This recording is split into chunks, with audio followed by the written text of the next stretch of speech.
मैं बहुत योग्य व्यक्ति हूं, राष्ट्रपति को हटाओ और मुझे उस पद पर बिठाओ। नहीं, ये मैं नहीं कह रहा हूं, सुप्रीम कोर्ट में एक सज्जन ऐसा कहते हुए आए थे। आपको क्या लगता है सुप्रीम कोर्ट ने उनकी याचिका का क्या किया होगा? बिल्कुल सही लगता है, याचिका को खारिज कर दिया, लेकिन साथ ही साथ अपनी रजिस्ट्री से कहा कि खबरदार इस तरह की बेतुकी याचिका अगर दोबारा दर्ज की तो। इसी दिलचस्प मामले की बात लीगल विद सहगल के इस वीडियो में हम करेंगे।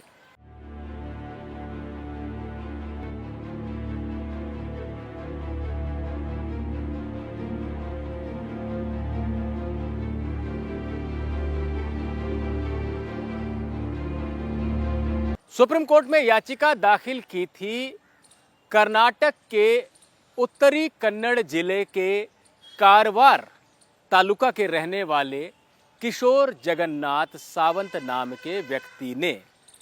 किशोर सावंत का कहना था कि वो एक पर्यावरणविद हैं और बहुत योग्य व्यक्ति हैं। उन्होंने चुनाव लड़ने की कोशिश की थी राष्ट्रपति पद के लिए, लेकिन उन्हें लड़ने नहीं दिया गया।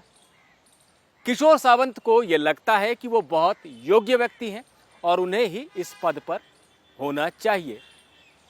अपनी याचिका की पैरवी करने के लिए सावंत खुद जस्टिस डीवाई चंद्रचूड़ और जस्टिस हिमा कोहली की बेंच में मौजूद थे। जजों ने याचिका को देखा तो हैरानी जताई कि ये किस तरह की याचिका है, लेकिन किशोर सावंत ने अपनी दलीलें जारी रखी। उन्होंने कहा कि मैं बहुत योग्य व्यक्ति हूं, अगर मुझे इस पद पर बिठाया जाएगा तो मैं भारत ही नहीं दुनिया भर के लोगों का कल्याण करूंगा। आपने ये देखा होगा कि श्रीलंका और रूस में कैसी स्थिति है, वहां अयोग्य व्यक्ति राष्ट्रपति के पद पर बैठ गया, इसलिए ऐसी स्थिति है। मेरे जैसा योग्य व्यक्ति बैठेगा तो पूरे विश्व का कल्याण होगा। और राष्ट्रपति का जो पद है, उनका जो काम है, उसको दोबारा से परिभाषित करने की जरूरत है। मैं ऐसा करूंगा, मैं काम करके दिखाऊंगा। मुझे मौका दिया जाए, राष्ट्रपति द्रौपदी मुर्मू को हटाइए और मुझे इस पद पर बिठाइए।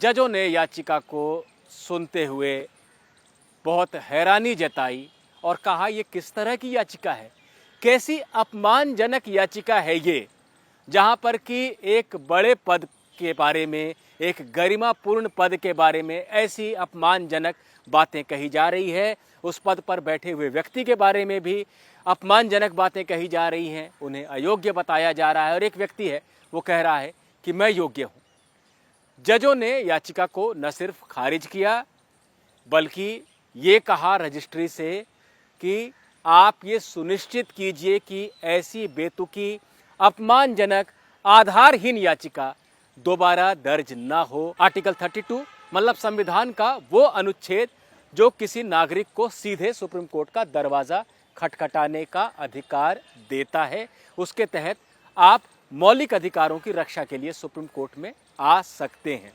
कोर्ट की हैरानी इसी बात को लेकर थी कि आर्टिकल 32 के तहत ऐसी याचिका को कैसे दर्ज कर लिया गया। इसलिए रजिस्ट्री को फटकार लगाई है सुप्रीम कोर्ट ने और ये भी कहा है कि इस याचिका में जो अपमानजनक, आपत्तिजनक बातें लिखी गई हैं, उन्हें एक्सपंज किया जाए, उन्हें रिकॉर्ड से हटा दिया जाए। तो सुप्रीम कोर्ट ने ये सभी बातें कहते हुए याचिका को खारिज कर दिया है। आपको भी ये लग रहा होगा कि ऐसी याचिका भला सुप्रीम कोर्ट तक कैसे पहुंच जाती है।